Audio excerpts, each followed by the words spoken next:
여러분, 상상해 보셨나요?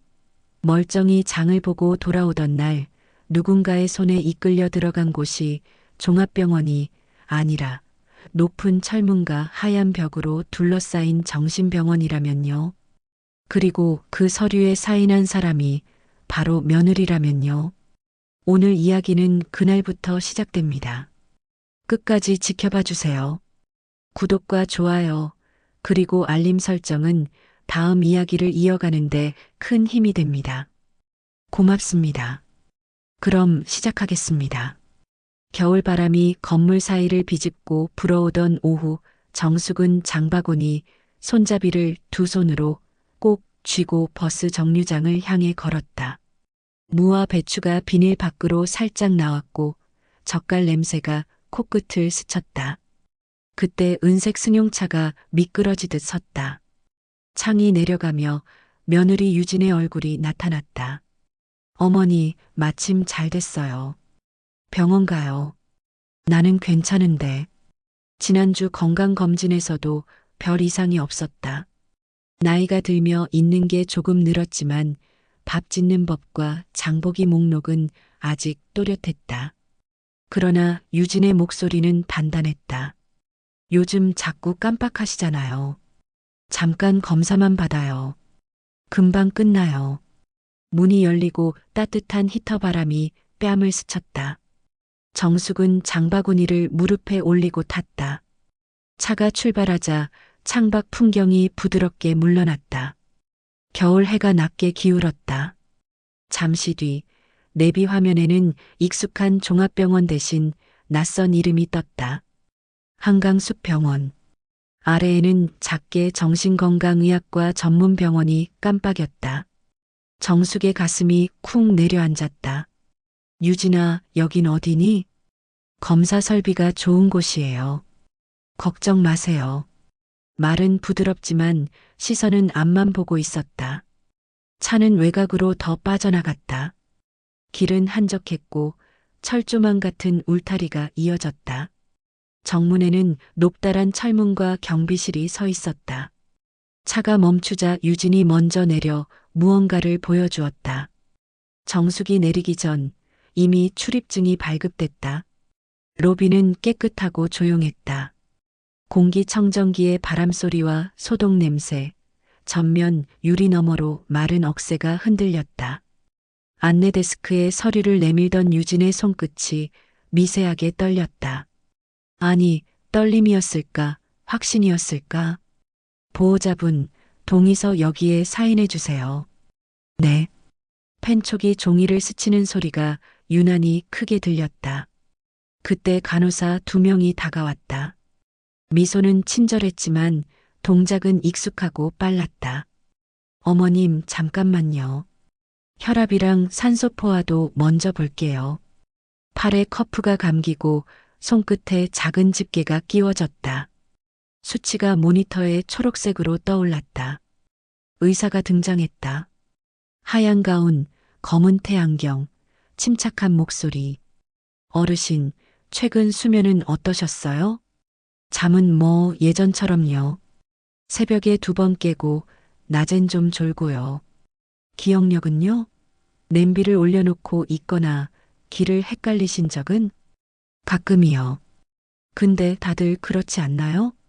옆에서 유진이 짧게 숨을 들이켰다. 선생님, 며칠 전엔 밤에 현관문까지 나가셨어요. 저를 엄마라고 부르기도 하셨고요.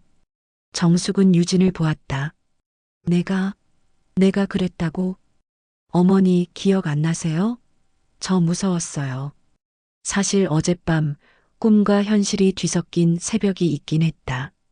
복도 불빛을 보며 물을 마셨고 돌아오다 잠깐 멈춰서 여기가 몇 호였더라 생각했던 것도 같다. 그러나 그것이 정신병원으로 갈 이유가 되는 걸까? 단기 관찰을 권합니다. 의사가 차분히 말했다.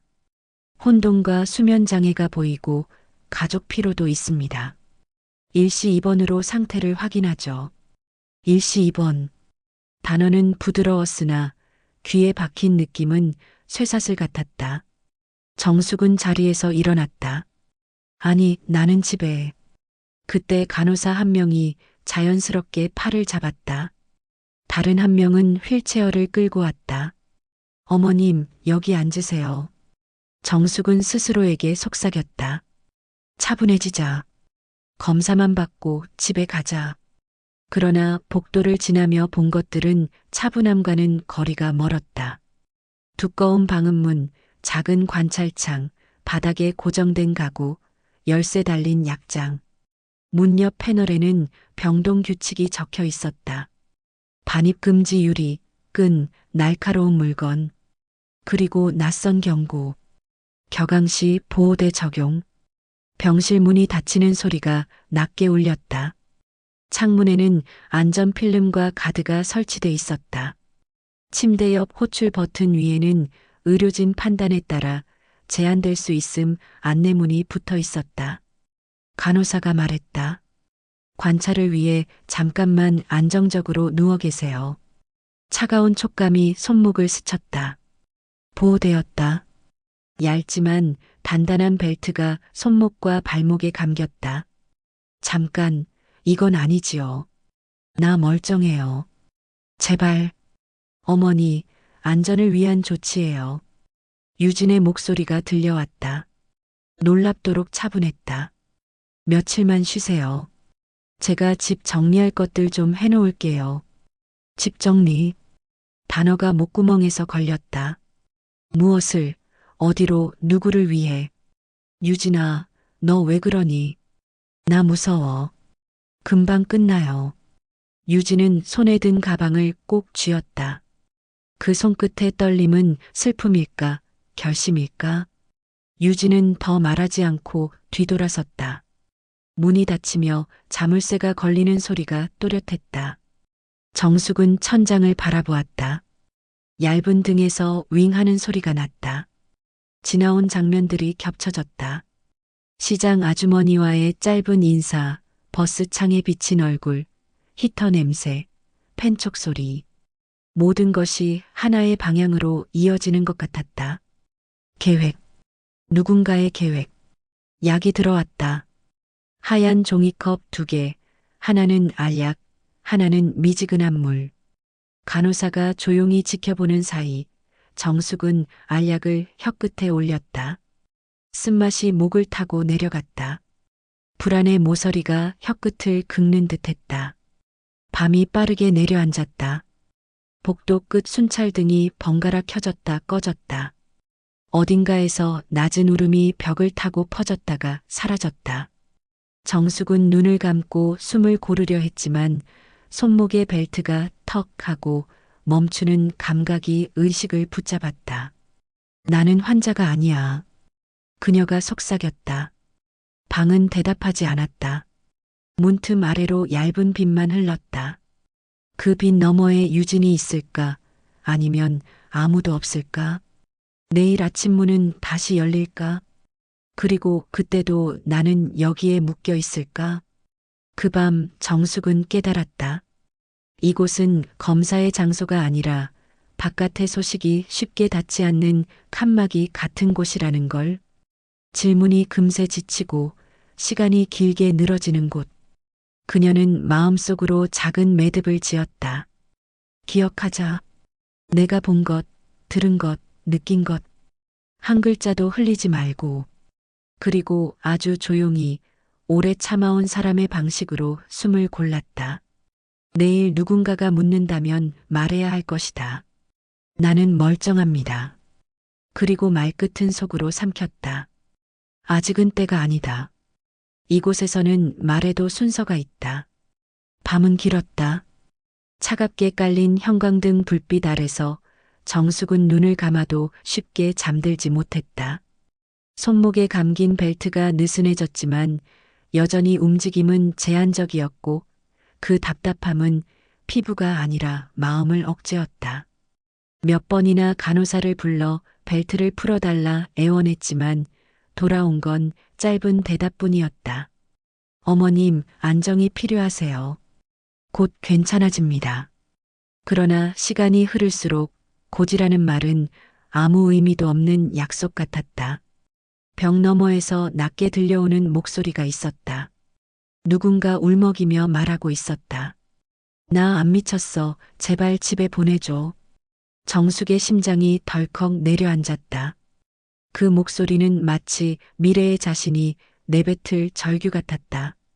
아침이 밝자 간호사가 다가와 벨트를 풀었다. 식사 시간이에요. 플라스틱 식판에는 미음과 단무지, 작은 멸치볶음이 담겨 있었다. 정숙은 숟가락을 들었지만 입맛이 없었다. 식판 맞은편에 앉은 중년 남자가 희죽 웃으며 말을 걸었다. 아줌마도 잡혀왔어요? 정숙은 고개를 갸웃했다. 잡혀왔다니. 여기 다 그래요. 가족들이 필요 없으면 데려와요. 나도 아들놈이. 그는 말을 흐리며 단무지를 씹었다. 정숙의 등골에 소름이 돋았다. 필요 없으면 데려온다니. 점심 이후 담당 의사가 찾아왔다. 정숙 어르신, 어제는 조금 힘드셨죠? 오늘은 인지 검사를 해봅시다. 의사는 그림 카드와 숫자를 보여주며 질문을 던졌다. 이건 뭡니까? 사과요. 100에서 7씩 빼보세요. 93, 86, 79. 정숙은 또렷하게 대답했다. 그러나 옆에서 기록하던 간호사의 눈빛은 의심으로 가득 차 있었다. 검사가 끝나자 의사가 속삭였다. 큰 문제는 없어 보이는데 가족분 말씀으론 혼동이 잦다고 하네요. 며느님 말씀 사실입니까? 정숙은 단호하게 고개를 저었다. 아니에요. 조금 깜빡할 뿐이지 나 멀쩡해요. 의사는 잠시 정숙을 바라보다 고개를 끄덕였다. 그러나 그의 메모는 정숙이 볼 수 없었다. 그날 오후 면회실에서 유진이 나타났다. 유리창 너머로 마주 앉은 그녀는 여전히 차분했다. 어머니, 여기 계시면 치료도 되고 제가 집안일도 챙길 수 있어요. 정숙은 창문에 손을 올렸다. 유진아, 제발 말해봐. 왜 이러는 거니? 내가 무슨 잘못을 했다고. 유진의 눈빛이 잠시 흔들렸다가 다시 차갑게 굳어졌다. 어머니가 잘못한 건 없어요. 다만 이제는 제가 관리해야 할 것 같아요. 관리라니? 내가 짐이란 거야? 그런 말하지 마세요. 그냥 편히 쉬세요. 그 순간 정숙은 확신했다. 이건 단순한 오해나 걱정이 아니었다. 무언가 의도된 계획이었다. 밤이 깊어가던 시간, 병실 복도 끝에서 작은 소란이 일어났다. 어떤 여성이 간호사의 팔을 뿌리치며 울부짖었다. 나는 여기 있을 사람이 아니라고. 남편이 날 돈 때문에 집어넣은 거라고. 간호사 2명이 그녀를 붙잡아 끌고 갔고 문이 닫히며 고요가 돌아왔다. 정숙은 눈을 감았다. 그러나 머릿속에서 자꾸 울부짖는 여인의 목소리가 맴돌았다. 남편이 돈 때문에. 그때 문득 유진의 차가운 말이 겹쳐졌다. 제가 집 정리할 것들 좀 해놓을게요. 집 정리, 재산, 그리고 이곳. 모든 것이 하나의 선으로 이어지는 것 같았다. 그날 밤 정숙은 다짐했다. 내가 미치지 않았다는 걸 증명해야 해. 여기서 무너지면 안 돼. 그녀는 벽에 걸린 시계를 노려보며 하루를 셌다. 오늘이 첫날이다. 나는 기억할 거다. 누가 뭐라 해도 나는 분명히 멀쩡하다. 그리고 조용히 속삭였다. 나는 여기 갇힌 죄인이 아니라 며느리의 계획 속에 묶인 희생자다. 그 말이 방 안의 고요를 깨뜨렸다. 하지만 대답해주는 이는 없었다. 아침 점호종이 울렸다. 삐소리와 함께 병동의 문이 차례로 열리며 간호사들이 움직였다. 정숙은 창가에 앉아 바깥을 바라보았다. 병원 뒤편 언덕에 겨울 햇살이 희미하게 내려앉아 있었지만 창문엔 굵은 가드가 가로막혀 있었다. 바람 한 줄기조차 자유롭게 드나들지 못하는 세상. 그녀는 차분히 스스로를 다독였다. 오늘도 정신을 붙잡아야 해. 나 자신을 잃지 말자. 조식 시간 정숙은 식판을 들고 줄을 섰다. 바로 옆에는 전날 말을 걸었던 중년 남자가 다시 서 있었다. 그는 허공을 보며 킬킬거렸다. 오늘도 집 팔아서 입원비 내주려나. 아들놈이 아주 신났겠지. 정숙은 눈을 크게 떴다. 집을 판다고요? 여긴 다 그래요. 집이든 땅이든 하나쯤 정리해야 맘 편하다잖아요. 어차피 늙으면 필요 없다면서. 그의 말은 취중 넋두리처럼 흐트러져 있었지만 정숙은 며느리의 말이 겹쳐 떠올랐다. 집 정리할 것들 좀 해놓을게요. 소름이 등골을 타고 흘렀다. 점심 무렵 면회실에서 우연히 들려온 대화가 있었다. 다른 환자의 아들이 의사와 상담 중이었다. 선생님, 어머니 상태가 나아져도 일단 당분간은 여기 계시는 게 좋겠죠? 밖에 계시면 또 말썽 생기니까요. 가족분 동의가 있으면 가능합니다. 보호자가 결정하시면 돼요. 정숙은 숨을 멎을 뻔했다. 이곳의 규칙은 환자의 의사가 아니라 보호자의 손에 달려 있었다. 멀쩡해도 괜찮아도 보호자가 입원 연장을 원한다면 그대로 갇혀 있어야 한다는 사실. 그날 오후 유진이 다시 찾아왔다. 오늘은 어제보다 화장이 진했고 손목엔 반짝이는 금 팔찌가 새로 걸려 있었다. 어머니, 잘 지내셨어요? 정숙은 유리창 너머로 차갑게 물었다. 유진아, 너 뭐 숨기는 거 있지? 내가 원하는 게 뭐야? 유진은 미소를 지으며 의자를 당겼다. 어머니, 왜 그렇게 생각하세요? 저는 그저 어머니 건강이 걱정돼서. 거짓말 마. 내 눈빛이 다 말해줘. 유진은 잠시 입술을 깨물더니 아주 낮은 목소리로 말했다. 어머니가 여기 계시면 저도 조금은 편해요. 그리고 우리 집안도 더 안정되겠죠. 안정? 그게 무슨 뜻이야? 나중에 알게 되실 거예요. 그녀는 말을 더 이어가지 않았다. 하지만 정숙은 그 짧은 대답 속에서 모든 걸 느꼈다. 집, 재산, 그리고 며느리의 욕망. 저녁 시간 병실의 작은 TV에서 뉴스가 흘러나왔다. 부동산 가격 급등이라는 자막이 지나가자 정숙의 머릿속에 퍼즐이 맞춰졌다. 집값이 오르고 며느리는 집 정리를 운운했다. 그리고 자신은 정신병원에 갇혔다. 정숙은 눈을 감고 속으로 절규했다. 이건 단순한 오해가 아니야. 나를 여기 가둔 이유, 그건 바로 집 때문이다. 밤이 깊어지자 간호사가 약을 가져왔다. 정숙은 이번엔 알약을 삼키는 척하며 살짝 손바닥에 숨겼다. 간호사가 나간 뒤 그녀는 손안의 알약을 천천히 바라보았다. 작고 하얀 알갱이가 마치 자유를 빼앗는 족쇄 같았다. 그 순간 옆 침대의 젊은 여성이 낮게 속삭였다. 어머니, 약 조심하세요. 그거 먹으면 생각이 흐려져요. 아무 말도 못하게 돼요. 정숙은 깜짝 놀라 여인을 바라보았다. 그녀의 눈은 충혈돼 있었지만 말투에는 절박함이 서려 있었다. 나는 여기서 2달째예요. 처음엔 멀쩡했는데 약을 계속 먹으니까 진짜로 아무 기억도 안 나. 그러니까 꼭 버려요. 정숙은 손바닥을 꽉 쥐었다. 이 작은 알약이 자신을 무너뜨릴 수도 지켜낼 수도 있었다. 새벽녘 복도에 발자국 소리가 들려왔다. 정숙은 눈을 감고 숨을 고르며 귀를 기울였다. 2 사람의 대화가 스쳐 지나갔다. 보호자분이 서류 하나 더 내셨대.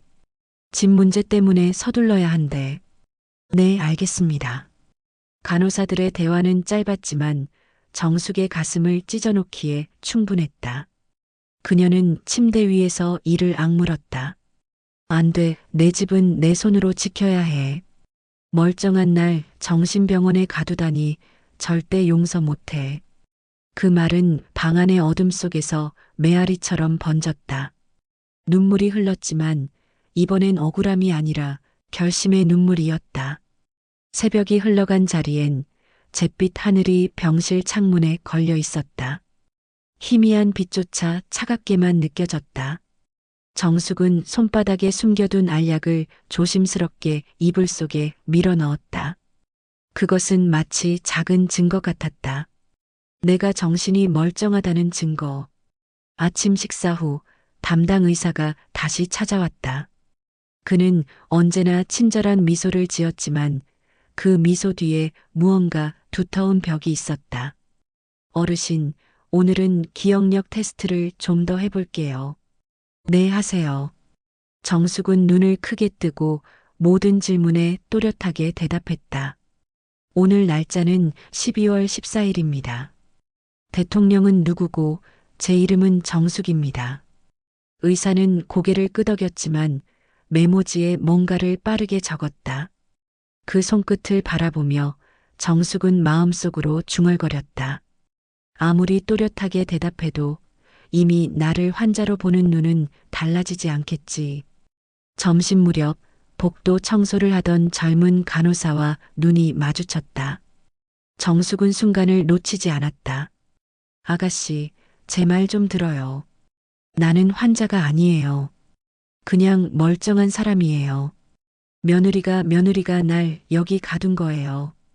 간호사는 잠시 멈칫하더니 조용히 속삭였다.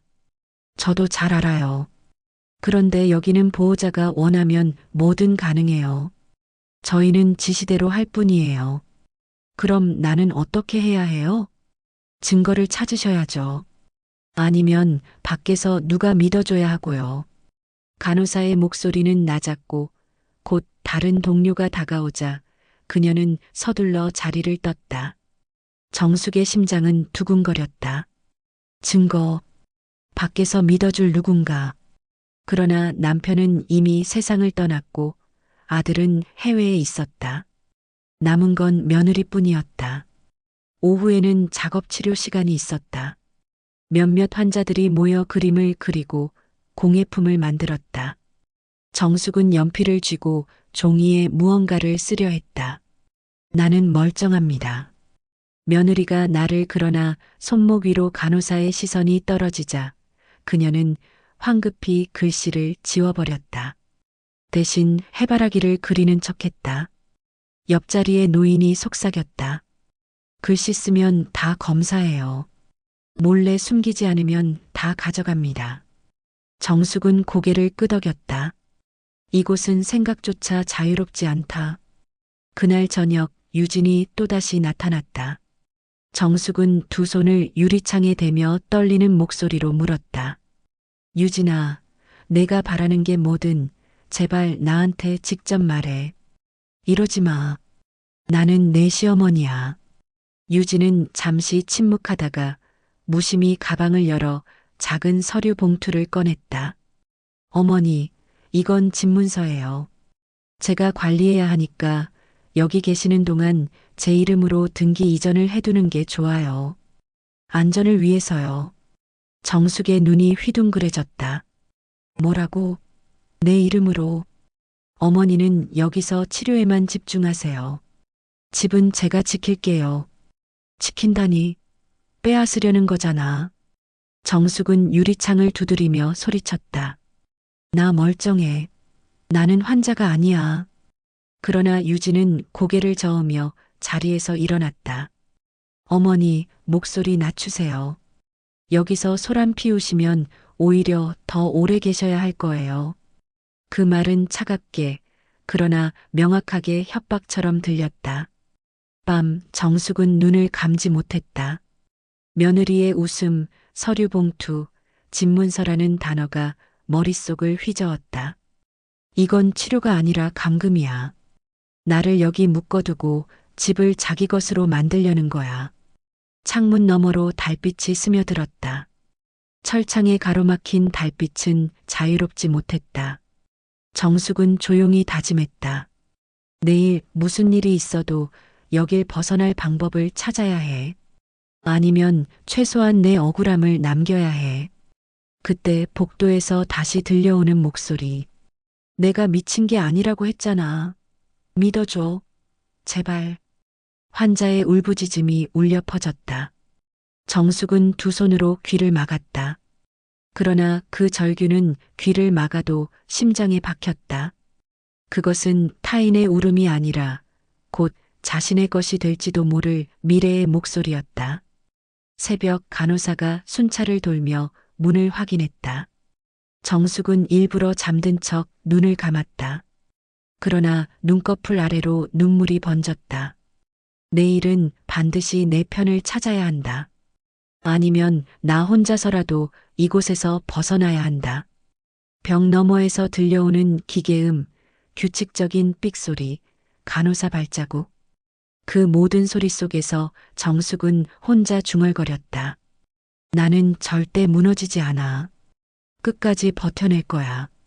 5번째 아침은 여전히 하얗고 무겁게 찾아왔다. 창밖으로 햇살이 비쳤지만 그 빛마저도 철창에 걸려 사방으로 쪼개졌다. 정숙은 식판 위에 미음을 숟가락으로 휘저으며 속으로 되뇌었다. 오늘은 반드시 뭔가를 찾아내야 해. 내가 미치지 않았다는 증거, 그리고 저 아이의 속셈. 식사가 끝나자 병동 복도에서 소란이 일어났다. 2명의 간호사가 환자 파일이 담긴 카트를 밀고 지나갔는데 그 위에 놓인 서류철이 바닥으로 미끄러졌다. 종이들이 흩날리며 복도를 가득 채웠다.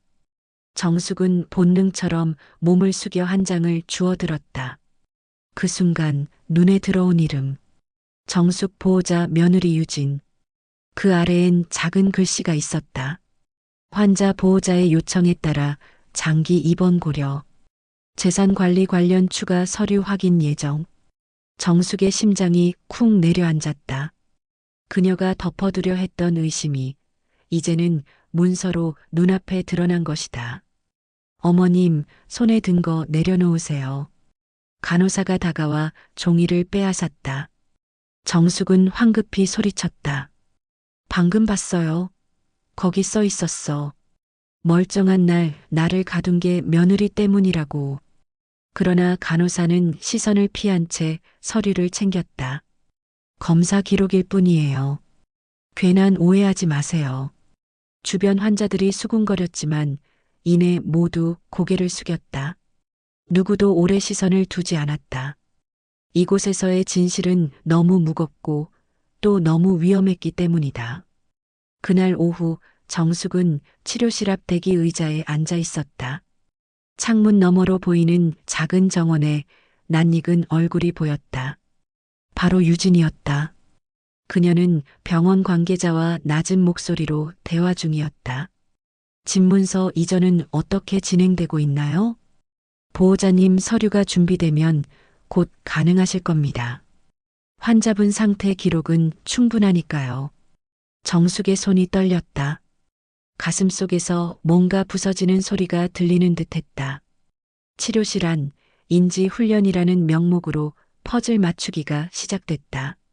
정숙은 조각을 맞추며 곰곰이 생각했다. 내가 아무리 정상이라고 외쳐도 이미 서류는 며느리의 손에 있다. 이곳에서는 글자 몇 줄이 내 인생을 대신한다. 그 순간 옆자리에 앉은 젊은 여성이 살짝 다가왔다.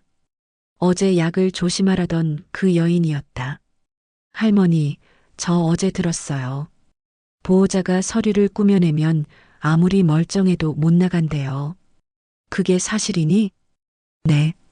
저도 처음엔 잠깐 검사라더니 벌써 2달째예요.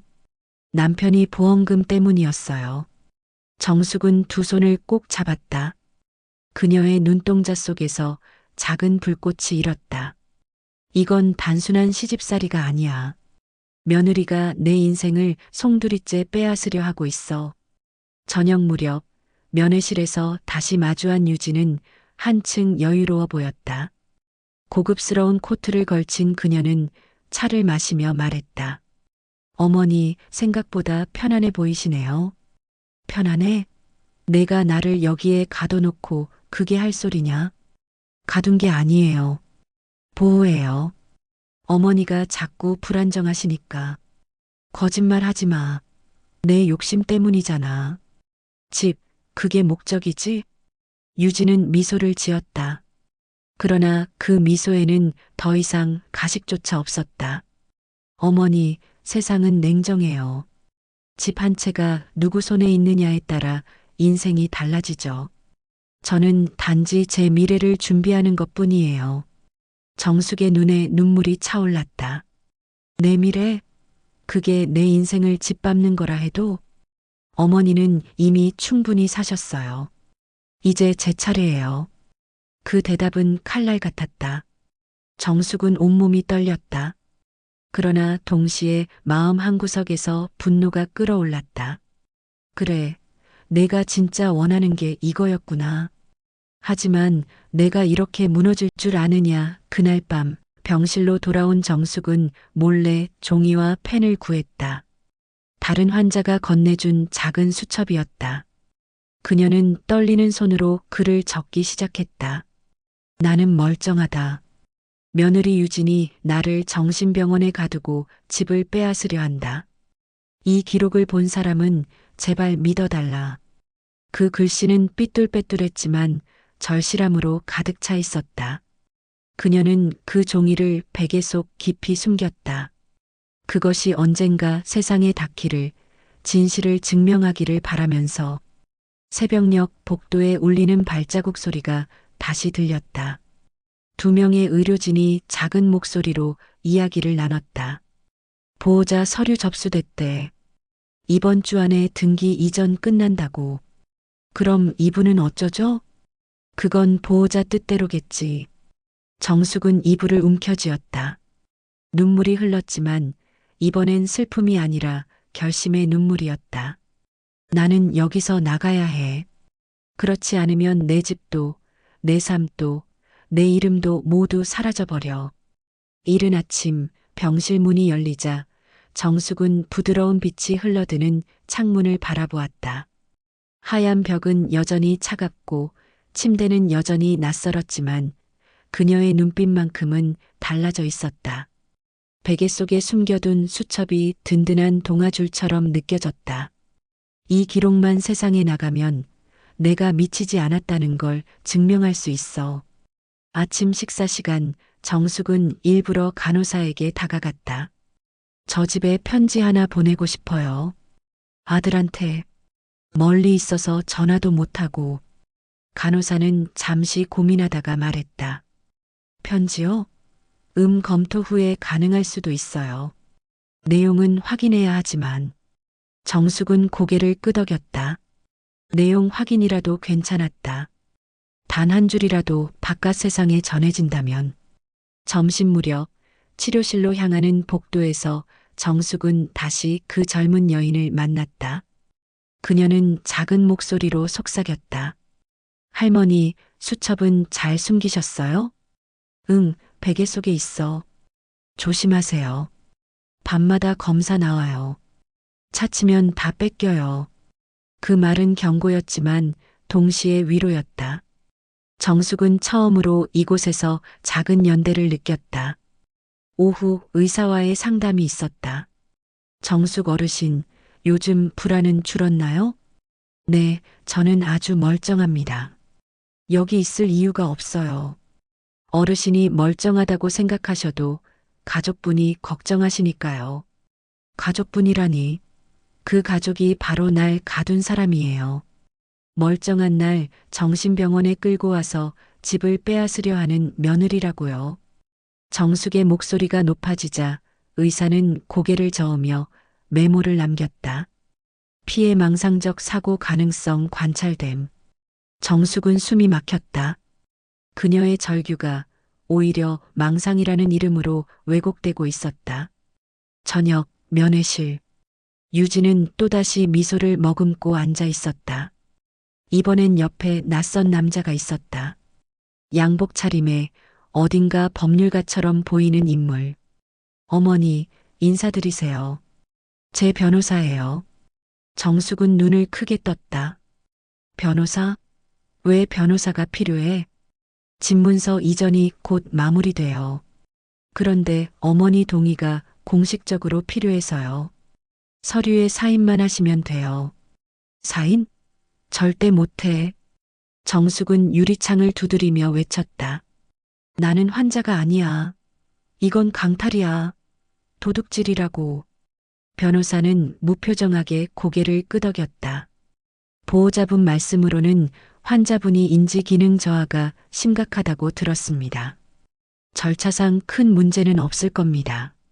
정숙은 온몸이 떨렸다. 눈앞에서 자신의 인생이 종이 한 장으로 송두리째 빼앗겨가고 있었다. 그날 밤 정숙은 다시 수첩을 꺼냈다. 손가락이 떨렸지만 글씨를 이어갔다. 오늘 며느리와 변호사가 와서 집문서를 내놓으라고 했다. 나는 거절했다. 나는 분명히 멀쩡하다. 제발 이 기록을 읽는 사람은 나를 믿어달라. 글을 다 쓰자 눈물이 종이에 번졌다. 그러나 그 눈물은 절망이 아니라 결심이었다. 새벽 순찰 발소리가 들려왔다. 간호사 2명이 병실 문을 열었다. 검사 나왔습니다. 정숙은 황급히 수첩을 베개 아래 더 깊숙이 숨겼다. 간호사들이 침대를 뒤졌지만 다행히 눈에 띄지 않았다. 그들이 나가자 정숙은 가슴을 쓸어내렸다. 아직은 안전하다. 하지만 언제까지 버틸 수 있을까? 다음 날 아침 복도에서 2사람의 대화가 들려왔다. 이번 주 안에 퇴원 결정 난다고? 아니, 보호자가 연장 신청했대. 재산 문제 때문이라던데. 정숙의 발걸음이 멈췄다. 숨이 막히는 듯 했다. 퇴원이 아니라 연장이라니. 그 순간 뭔가 뚜렷해졌다. 이곳은 치료의 공간이 아니라 며느리의 계략을 합법으로 덮어주는 감옥이었다. 정숙은 창문 앞에 서서 굳게 다짐했다. 나는 여기서 반드시 나가야 해. 내 목소리를 세상에 전해야 해. 그렇지 않으면 내 이름도, 내 집도, 내 인생도 다 사라져버려. 창문 너머로 겨울바람이 얇게 스쳐 지나갔다. 그녀는 떨리는 손을 모으며 속삭였다. 신이시여, 제발 제 억울함을 세상에 알릴 기회를 주세요. 그날 저녁 병원 복도는 평소보다 유난히 분주했다. 한 환자가 격앙되어 제압당하는 소동이 벌어졌고 간호사들은 한동안 그곳에 몰려 있었다. 정숙은 침대에 앉아 심장이 뛰는 소리를 들었다. 기회가 왔다. 그녀는 조심스레 베개 밑에서 작은 수첩을 꺼냈다. 그리고 두툼한 양말 속에 밀어 넣었다. 이 기록만 지켜내면 언젠가 세상은 진실을 알게 될 거야. 문틈 아래로 복도 불빛이 길게 드리웠다. 정숙은 호흡을 고르며 기회를 기다렸다. 순찰 발걸음이 멀어지자 그녀는 재빨리 침대에서 몸을 일으켰다. 발목에 힘이 풀렸지만 이를 악물고 복도로 나섰다. 문은 대부분 잠겨 있었으나 그중 한쪽 방문이 살짝 열려 있었다. 청소도구가 놓여 있는 작은 창고였다. 정숙은 그 안으로 몸을 숨겼다. 오래된 걸레 냄새가 코를 찔렀지만 개의치 않았다. 어떻게든 밖으로 나가야 해. 그래야 내 억울함을 증명할 수 있어. 창고 구석의 작은 창문이 눈에 들어왔다. 바깥으로 이어지는 환기창. 철창이 가로막고 있었지만 세월의 흔적으로 나사가 조금 느슨해져 있었다. 정숙은 손톱이 부러져라 철창을 흔들었다. 그러나 손목이 아파왔고 숨소리가 거칠어졌다. 그때 문 밖에서 발자국 소리가 다가왔다. 정숙은 얼른 몸을 웅크리고 숨을 죽였다. 청소도구 어디 뒀어? 창고에 있잖아. 간호사 2명의 대화가 이어졌다. 다행히 문은 열리지 않았다. 발자국 소리가 멀어지자 정숙은 온몸에 힘이 풀렸다. 깊은 밤 다시 한번 기회를 노리던 순간 병실로 돌아가려는 정숙의 눈에 낯익은 그림자가 보였다. 바로 유진이었다. 그녀는 의사와 복도 끝에서 이야기를 나누고 있었다. 등기 이전은 언제쯤 마무리되나요? 이번 주면 충분합니다. 환자분 상태 기록은 확보했으니까요. 좋아요. 그럼 퇴원은 아직 멀었겠죠? 네, 보호자 동의가 있으니 연장 가능합니다. 정숙은 숨을 죽였다. 대화는 명백한 증거였다. 그녀는 주머니 속 수첩을 더 꼭 쥐었다. 이걸 세상에 보여주기만 하면. 그러나 발걸음을 옮기려는 순간 갑자기 뒤에서 손이 뻗어왔다. 어머님, 여기서 뭐 하세요? 간호사의 목소리였다. 정숙은 놀라 몸을 돌렸고 그 사이 유진과 의사가 동시에 고개를 돌렸다. 유진의 눈빛은 서늘했다. 어머니, 이런 밤에 왜 여기 계세요? 혹시 또 혼동하신 건가요? 아니야. 난 혼동하지 않았어. 방금 내가 뭐라고 했는지 다 들었어. 집문서, 퇴원 연장 다 들었어. 정숙의 외침은 복도에 울려 퍼졌다. 그러나 간호사들은 그녀의 팔을 붙잡았다. 환자분, 진정하세요. 나는 환자가 아니라고. 나 좀 믿어줘. 그 순간 유진은 고개를 숙이며 조용히 속삭였다. 어머니, 이러시면 더 오래 계셔야 할지도 몰라요. 정숙은 몸부림쳤다. 수첩이 양말 속에서 미끄러져 복도 바닥으로 떨어졌다. 간호사 한 명이 그것을 집어들었다. 이건 뭐죠? 정숙은 절규했다. 그건 내 기록이야. 절대 뺏기면 안 돼. 간호사가 의사에게 건네자 그는 수첩을 훑어보았다. 글씨는 삐뚤었지만 분명히 읽혔다. 나는 멀쩡하다. 며느리 유진이 나를 정신병원에 가두고 집을 빼앗으려 한다. 의사의 눈빛이 잠시 흔들렸다. 그러나 곧 무표정으로 닫혔다. 피해망상 기록이군요. 보관하겠습니다. 정숙은 무너져 내렸다. 절실하게 남긴 진실의 기록이 오히려 망상이라는 이름으로 봉인되고 말았다. 병실로 끌려 들어온 정숙은 손목 보호대에 다시 묶였다. 그녀의 눈가에는 눈물이 고였지만 여전히 희미한 불꽃이 꺼지지 않았다. 포기하지 말자. 아직 끝난 게 아니야. 누군가는 반드시 진실을 봐줄 거야. 창밖에는 눈이 내리고 있었다. 흰 눈송이가 차갑게 쌓이며 세상과 그녀 사이의 거리를 더욱 멀게 만들었다. 밤새도록 손목과 발목은 보호대에 묶여 있었다. 차갑고 뻣뻣한 가죽 벨트가 피부를 눌러 자국이 남았다. 정숙은 억눌린 자세로 천장을 바라보며 생각했다. 이제 끝인가? 기록도 빼앗겼고 누구도 내 말을 믿어주지 않아. 눈물이 볼을 타고 흘렀다. 그러나 그 눈물 속에는 단순한 체념만 있지는 않았다. 어딘가에서 다시 힘이 솟아오르고 있었다. 아직은 포기할 수 없어. 아직 내 안에 살아있는 나를 지켜야 해. 새벽 병실 문이 조용히 열렸다. 젊은 간호사 하나가 들어왔다. 정숙은 몸을 움찔했다. 조용히 하세요. 제가 풀어드릴 수는 없어요. 하지만 말씀드릴 게 있어요. 간호사는 주위를 두리번거리더니 낮은 목소리로 속삭였다. 어제 의사 선생님이 수첩을 보고 이상하게 생각하셨대요. 피해망상으로 처리했지만 글씨가 너무 또렷하다고, 실제 상황일 가능성을 배제할 수 없다고도 했어요. 정숙의 눈에 희미한 빛이 스쳤다. 그럼 그분이 믿어줄 수도 있다는 거니? 아직은 몰라요. 하지만 흔들린 건 사실이에요. 그러니 힘내세요. 간호사는 작은 종이 쪽지를 내밀었다. 거기엔 짧은 글씨가 적혀 있었다. 내일 오전 회의. 보호자와 의사 동서. 정숙은 그 순간 깨달았다. 내일 며느리 유진과 의사가 함께하는 자리에서 무언가를 말할 기회가 올지도 모른다는 것을. 아침 식사 시간 정숙은 최대한 평정을 유지했다.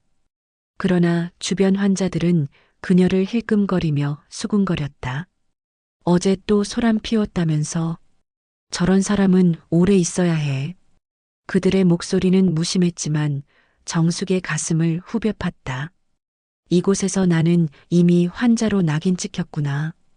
그러나 그녀는 마음속으로 다짐했다. 낙인이 뭐든 진실을 말할 기회가 있다면 잡아야 해. 점심 이후 치료실에서 그림을 그리던 중 정숙은 벽 쪽에 놓인 파일 뭉치를 보았다. 간호사가 잠시 자리를 비운 사이 그녀는 조심스럽게 그쪽으로 다가갔다. 파일 하나가 반쯤 열려 있었다. 표지에는 환자 기록 재산 관련 참고라는 글자가 적혀 있었다. 정숙은 순간 가슴이 철렁 내려앉았다. 파일 안쪽 첫 페이지에는 낯익은 주소가 있었다. 바로 자신이 살던 집 주소였다. 그리고 옆에는 작은 글씨. 보호자 요청 자산 정리 진행. 서류 준비 중. 정숙은 그 종이를 찢어 주머니에 넣으려 했지만 그 순간 간호사의 발소리가 들려왔다. 그녀는 황급히 종이를 다시 파일에 끼워 넣었다. 손끝이 떨렸다. 확실히 맞아. 며느리 유진은 나를 가둔 것뿐만 아니라 내 집을 빼앗으려 하고 있어. 저녁 면회실에서 유진이 다시 나타났다. 오늘 그녀는 새로운 가방을 들고 있었고 손톱에는 반짝이는 네일이 칠해져 있었다. 어머니, 내일 중요한 회의가 있어요. 그때까지만 얌전히 계세요. 회의? 무슨 회의? 어머니 치료 계획에 관한 회의예요. 제가 보호자로 참석할 거예요. 의사 선생님도 계시고요. 그럼 내 목소리도 들을 수 있겠네? 유진은 잠시 미소를 지었다. 어머니가 무슨 말씀을 하셔도 결국 판단은 전문가와 보호자가 해요. 그러니 기대하지 않는 게 좋아요. 정숙은 분노로 손이 떨렸지만 마음속에서는 다른 불씨가 살아났다. 내일이 기회다. 무슨 수를 쓰든 내 억울함을 말해야 해. 그날 밤 다시 병실로 돌아온 정숙은 창밖을 바라보았다. 눈발이 흩날리고 있었다. 흰 눈은 고요했지만 동시에 무언가를 덮어버리는 듯했다. 그러나 그녀는 마음속으로 속삭였다. 눈이 아무리 쌓여도 봄은 오는 법이지. 내일 내 목소리를 반드시 남겨야 해.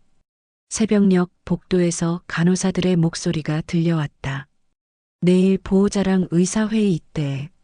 환자분도 배석한다던데. 그 환자? 멀쩡하다고 우기던 그분? 응. 그런데 의사 선생님이 뭔가 고민하는 눈치더라. 정숙은 이불 속에서 눈을 감았다. 심장은 두근거렸지만 오랜만에 작은 희망이 스며들었다. 그리고 속으로 중얼거렸다. 내일 내가 지옥의 문을 열든 다시 세상 밖 빛을 보든 모든 게 걸린 날이다. 회의실 문이 열렸다. 네모난 테이블 위로 흰 서류들이 가지런히 놓여 있었고 의사와 간호사 그리고 며느리 유진이 자리를 차지하고 있었다. 정숙은 간호사 2명의 부축을 받으며 의자에 앉았다. 손목 보호대는 풀려 있었지만 여전히 차가운 금속의 흔적이 팔목에 선명했다. 의사가 부드러운 목소리로 말했다. 정숙 어르신, 오늘은 치료 계획을 논의하는 자리입니다. 보호자분과 함께 어르신의 상태를 평가할 거예요. 정숙은 깊게 숨을 들이켰다. 네, 좋아요. 하지만 제 이야기도 들어주셔야 해요. 저는 환자가 아니니까요. 유진이 고개를 끄덕이며 미소 지었다. 어머니 말씀 물론 중요하죠. 저도 어머니를 위해서 왔으니까요. 그러나 그 미소 뒤에는 어제 들었던 차가운 속삭임이 숨어 있었다. 어머니, 이러시면 더 오래 계셔야 할지도 몰라요. 의사는 질문을 시작했다. 어르신, 요즘 날짜나 계절을 혼동하신 적은 없으셨나요? 아니요. 오늘은 12월 15일 겨울이에요. 그 정도는 정확히 압니다. 좋습니다. 그럼 최근 가족과의 관계는 어떠셨습니까? 정숙은 눈을 치켜세웠다. 며느리가 저를 이곳에 가뒀습니다. 저는 멀쩡했는데 서류에 사인해서 억지로 입원시킨 거예요. 왜냐면 그녀는 목소리를 높였다. 집 때문이에요. 제 집을 자기 이름으로 바꾸려고 어제도 변호사 데려와서 사인하라고 했습니다. 순간 회의실 안은 조용해졌다. 의사와 간호사들의 시선이 유진에게 향했다. 유진은 곧 침착하게 웃었다. 어머니, 또 그런 말씀을 하시네요. 사실과 달라요. 저는 그저 어머니 안전을 위해 필요한 절차를 진행하는 겁니다. 거짓말이야. 내 눈으로 다 봤어. 파일에도 쓰여 있었어. 자산 정리, 보호자 요청이라고. 정숙의 외침에 간호사 한 명이 당황스레 고개를 끄덕였지만 곧 눈을 피했다. 의사는 잠시 침묵하다가 물었다.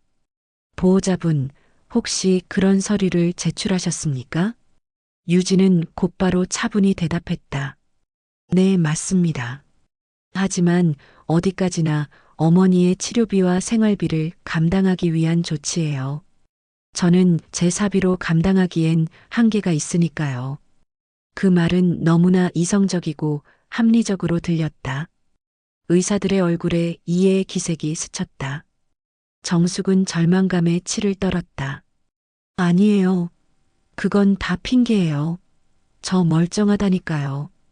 이렇게 또박또박 말할 수 있잖아요. 지금 제정신이잖아요. 유진은 곧바로 맞받았다. 어머니, 늘 이렇게는 안 그러셨잖아요. 며칠 전에도 저를 엄마라고 부르셨죠. 새벽에 현관문 열고 나가시려다가 위험했던 적도 있었고요. 그건 잠결이었을 뿐이야. 누구나 그럴 수 있어. 그게 바로 치매 초기 증상이라고 하잖아요. 유진의 목소리는 단호했고 방 안 공기는 점점 정숙에게 불리하게 기울어갔다. 그 순간 의사가 말했다. 정숙 어르신, 혹시 어제 기록하셨던 수첩 말씀하시나요? 그건 저희가 보관하고 있습니다. 정숙은 눈을 크게 떴다. 그건 내 진실이에요. 멀쩡하다는 내 증거라고요. 하지만 기록 내용은 피해 망상과 유사했습니다. 며느리가 집을 빼앗는다는 주장은 근거가 부족합니다. 정숙은 몸을 덜덜 떨며 외쳤다. 근거가 없다고요? 파일에 다 적혀 있었어요. 자산 정리, 보호자 요청, 간호사도 들었잖아요. 모두의 시선이 잠시 간호사 한 명에게 향했다. 그녀는 망설이다가 고개를 숙였다. 확실히 그런 단어가 있긴 했습니다. 하지만 정확한 의미는 제가 알 수 없습니다. 회의실 안은 정적에 휩싸였다. 정숙은 마지막 힘을 짜내어 외쳤다. 제발 믿어주세요. 저는 멀쩡합니다. 저는 미치지 않았어요. 제 집을, 제 삶을 빼앗기지 않게 해주세요. 눈물이 목을 타고 흘렀다. 그러나 유진은 여전히 흔들리지 않았다. 오히려 고개를 젖히며 낮게 웃었다. 어머니, 이렇게 흥분하시는 것만 봐도 치료가 필요하다는 게 분명하네요. 의사의 펜이 움직였다. 치료 연장 권고. 그 한 줄은 정숙의 가슴을 무너뜨리는 망치 같았다. 그러나 그 순간 회의실 문이 갑자기 열렸다. 젊은 간호사가 숨을 몰아쉬며 들어왔다. 그녀의 손에는 서류 한 장이 들려 있었다. 선생님, 이거 보셔야 할 것 같습니다. 어제 파일에서 빠졌던 문건이에요. 의사의 눈이 흔들렸다. 유진의 얼굴이 순간 굳어졌다. 정숙의 심장은 미친 듯이 뛰었다. 드디어 진실이 세상에 드러나는 걸까? 숨을 몰아쉬던 젊은 간호사가 내민 문건은 얇은 종이 한 장에 불과했다. 그러나 그 안에 적힌 글씨는 방 안 공기를 송두리째 바꿔놓았다. 보호자 요청 자산 정리 및 등기 이전, 환자 장기 입원 동의. 의사의 얼굴이 굳었다. 그는 종이를 천천히 읽어내려가며 유진을 향해 시선을 돌렸다. 보호자님, 이건 어떻게 된 겁니까? 유진은 잠시 말문이 막힌 듯 눈을 깜빡였다. 그러나 곧 침착한 표정을 되찾았다. 그건 어머니를 위해서 준비한 조치예요. 어머니가 치료비를 감당할 수 없으니까 집을 담보로라도 해야. 집을 내 이름으로 이전하겠다고 적혀 있잖아. 정숙의 목소리가 회의실을 울렸다. 이게 다 내 말이 사실이라는 증거야. 내가 왜 여기 갇혔는지 이제 알겠지요. 순간 정적이 흘렀다. 의사의 눈빛은 흔들렸고 간호사들 역시 불안하게 서로를 바라보았다. 그동안 피해망상이라고 치부했던 정숙의 절규가 한 장의 문건으로 설득력을 얻은 것이다. 유진은 얼굴을 붉히며 의자를 밀치고 일어났다. 그건 오해예요. 단순히 절차상 필요한. 그만하세요. 의사의 목소리는 단호했다. 이건 환자의 권리와 재산에 직접적인 영향을 미치는 사안입니다. 보호자 동의만으로는 정당화될 수 없습니다. 유진의 손끝이 떨렸다. 그러나 곧 입술을 깨물며 앉아버렸다. 정숙의 눈에는 눈물이 고였다. 드디어 누군가 내 말을 믿어주는구나. 그녀는 오랜 시간 억눌렸던 가슴을 쓸어내리며 속으로 중얼거렸다. 그러나 의사의 목소리는 여전히 신중했다. 정숙 어르신, 말씀하신 억울함은 충분히 이해합니다. 하지만 의료적 판단은 별개입니다. 며칠 더 경과를 보아야 합니다. 정숙은 숨을 고르며 고개를 끄덕였다. 좋아요. 하지만 제 말을 기록해 주세요. 그리고 저 문건도 증거로 남겨주세요. 그게 제 마지막 바람입니다. 회의는 그렇게 끝났다. 유진은 굳은 얼굴로 자리를 떠났고 의사와 간호사들은 조심스레 정숙을 다시 병실로 데려갔다. 복도로 걸어 나오던 순간 정숙은 창밖을 보았다. 눈발이 흩날리고 있었다. 눈은 여전히 차갑게 내리고 있었지만 이제는 조금 달라 보였다. 어제까지만 해도 모든 걸 덮어버리는 무덤 같았지만 오늘은 새로운 시작을 예고하는 흰 장막 같았다. 며칠 뒤 병원에서 연락을 받은 아들이 급히 귀국했다. 그는 어머니의 손을 꼭 잡으며 말했다. 어머니, 죄송해요. 이제 제가 지켜드릴게요. 정숙은 말없이 눈물을 흘렸다. 유진은 더 이상 병원에 나타나지 않았다. 그녀가 어떤 벌을 받게 될지 혹은 어디로 사라질지는 알 수 없었다. 그러나 한 가지는 분명했다. 정숙의 목소리가 더 이상 무시되지 않는다는 것. 퇴원 수속을 마치고 병원 문을 나서던 날 정숙은 하늘을 올려다보았다. 나는 멀쩡하다. 나는 내 인생을 지켜냈다. 그녀의 걸음은 여전히 느렸고 몸은 여전히 지쳐 있었지만 마음만큼은 누구보다 또렷했다. 집으로 돌아온 정숙은 거실 한켠에 앉아 창밖을 바라보았다. 바람이 커튼을 흔들었고 멀리서 아이들 웃음소리가 들려왔다. 그 소리는 마치 잃었던 일상을 되찾은 증거 같았다. 그녀는 조용히 속삭였다. 나는 이제 두렵지 않다. 누구도 다시는 내 목소리를 빼앗을 수 없어. 그리고 영상의 마지막, 그녀의 목소리와 함께 화면에 글자가 떠올랐다. 때로는 가장 가까운 사람이 가장 깊은 상처를 남깁니다. 그러나 진실은 결국 드러납니다. 오늘의 이야기를 끝까지 함께 해주셔서 감사합니다. 여러분의 구독과 좋아요, 그리고 알림 설정은 또 다른 진실을 세상에 전하는 큰 힘이 됩니다. 여러분의 작은 클릭 하나가 억울한 목소리를 살려냅니다.